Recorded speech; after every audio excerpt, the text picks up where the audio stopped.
ఇక వివరాల్లోకి వెళ్తే గత వైకాపా ప్రభుత్వ హయాంలో రాష్ట్రాన్ని అధోగతి పాలు చేసిందే కాకుండా ప్రజలను పథకాల పేరుతో అన్ని విధాలా మోసం చేస్తూ నిత్యావసర వస్తువులతో పాటు అన్ని ఛార్జీలను పెంచిన ఘనత ఆ ప్రభుత్వానికే దక్కుతుందని రాష్ట్ర మంత్రి కొలుసు పార్థసారథి విమర్శించారు.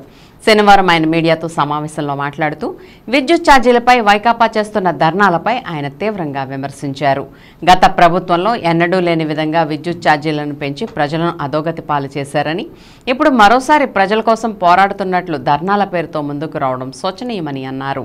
ఈ విద్యుత్ ఛార్జీల పెంపు అని చెప్పేసి అబద్ధాలు ప్రచారం చేస్తూ పెద్ద షో క్రియేట్ చేస్తానికి ప్రయత్నం చేశారు.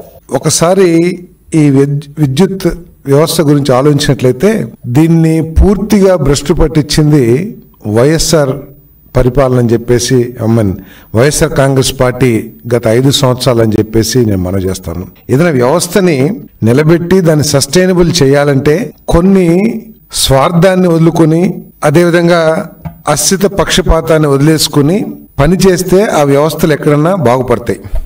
కానీ గత ప్రభుత్వం ప్రతి వ్యవస్థని కూడా చిన్నాభిన్నం చేసి కేవలం స్వార్థంతో అనుభవరాహిత్యంతో తమ వాళ్ళకి దోచిపెట్టడానికే అన్నట్లు అధికారంలోకి వచ్చిందన్నట్లు ప్రవర్తించడం మూలంగా విద్యుత్ వ్యవస్థ అంతా కూడా భ్రష్టు పట్టిపోయిందని చెప్పేసి ఈ సందర్భంగా నేను మనవి చేస్తా ఉన్నాను. నేను అంతేకాకుండా ఈ పెరుగుదల ఏదైతే ఉందో, ఏదైతే మాట్లాడుతున్నారో ఈ పెంపుదలంతా కూడా వాళ్ళే ప్రపోజల్ పెట్టి ఎలక్ట్రిసిటీ రెగ్యులేషన్ కమిషన్కి వాళ్ళే అప్లికేషన్ పెట్టి కేవలం ఎన్నికల్లో మళ్ళీ గెలిచిన తర్వాత ఇద్దామని చెప్పేసి అనుకుని వాళ్ళు ఇచ్చి ప్రతిపాదించిన పెంపుదలే కానీ చంద్రబాబు నాయుడు గారి ప్రభుత్వం కాదని చెప్పేసి ఈ సందర్భంగా నేను తెలియజేస్తా ఉన్నాను. నేను మన థర్మల్ పవర్ ప్లాంట్ అన్నీ కూడా ఇబ్బంది పడిపోయినాయని చెప్పేసి కూడా మరి ఆ రోజు చెప్పుకునే పరిస్థితులు ఉన్నాయని చెప్పేసి మనం చేస్తాను.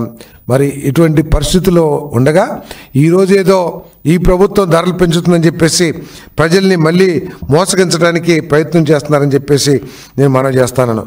గతంలో చంద్రబాబు నాయుడు గారు అధికారులు ఉండగా దాదాపు 20,000 మెగావాట్ల విద్యుత్ సామర్థ్యం గల విద్యుత్ ప్లాంట్లని ప్రారంభించడం మూలంగానే ఆ రోజు ఫ్రీ కరెంటు అగ్రికల్చర్కి ఇవ్వగలిగాం, 200 యూనిట్లు ఎస్సీ ఎస్టీలకి ఇవ్వగలిగాం, అదేవిధంగా రూపాయిన్నరకే మన అక్వా రైతులకి మరి విద్యుత్ ఇవ్వగలుగుతున్నామని చెప్పేసి కూడా ఈ సందర్భంగా మనం చేస్తామని నేను ఈరోజు ఒక్కసారి చూసినట్లయితే విద్యుత్ ఛార్జీల భారం 32,166 కోట్ల రూపాయలు గత 5 సంవత్సరాల్లో వైఎస్ఆర్ ప్రభుత్వం ప్రజల మీద భారం వేసిందని చెప్పేసి మనం చేస్తాం.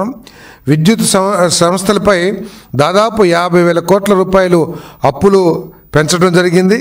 మరి వీటీపీఎస్ కృష్ణపట్నం థర్మల్ ప్లాంట్ల ఏర్పాటులో జాప్యం మూలంగా దాదాపు 12,618 కోట్ల రూపాయలు నష్టం కలిగి ఆ నష్టాన్ని ప్రజల మీద భారం వేసే పరిస్థితి కూడా వచ్చిందని చెప్పేసి మనం చేస్తాను. పోలవరం హైడ్రో ఎలక్ట్రిక్ ఏదైతే 4,737 కోట్ల రూపాయలు వారు చేయకపోవటం మూలంగా పోలవరం ప్రాజెక్ట్ని పూర్తిగా విధ్వంసం చేయడం మూలంగా నష్టం జరిగిందని చెప్పేసి మనం చేస్తాను. మరి అధిక వడ్డీ భారం మొత్తం 1,29,503 కోట్ల రూపాయలు గత ప్రభుత్వం నిర్వాహకం మూలంగా, చేతకాని పరిపాలన మూలంగా, విధ్వంస పరిపాలన మూలంగా విద్యుత్ సంస్థలు నష్టపోయి ఈరోజు ప్రజల మీద భారం పడే పరిస్థితి వచ్చిందని చెప్పేసి మనం చేస్తాం. ఈరోజు ఏదైతే వాళ్ళు గొడవ చేస్తున్నారో, వాళ్ళు ఏదో ధర్నాలు ఏదైతే చేశారో వాటన్నిటికీ కారణం కూడా గత ప్రభుత్వమే కారణం అని చెప్పేసి నేను మనం చేస్తా ఉన్నాను.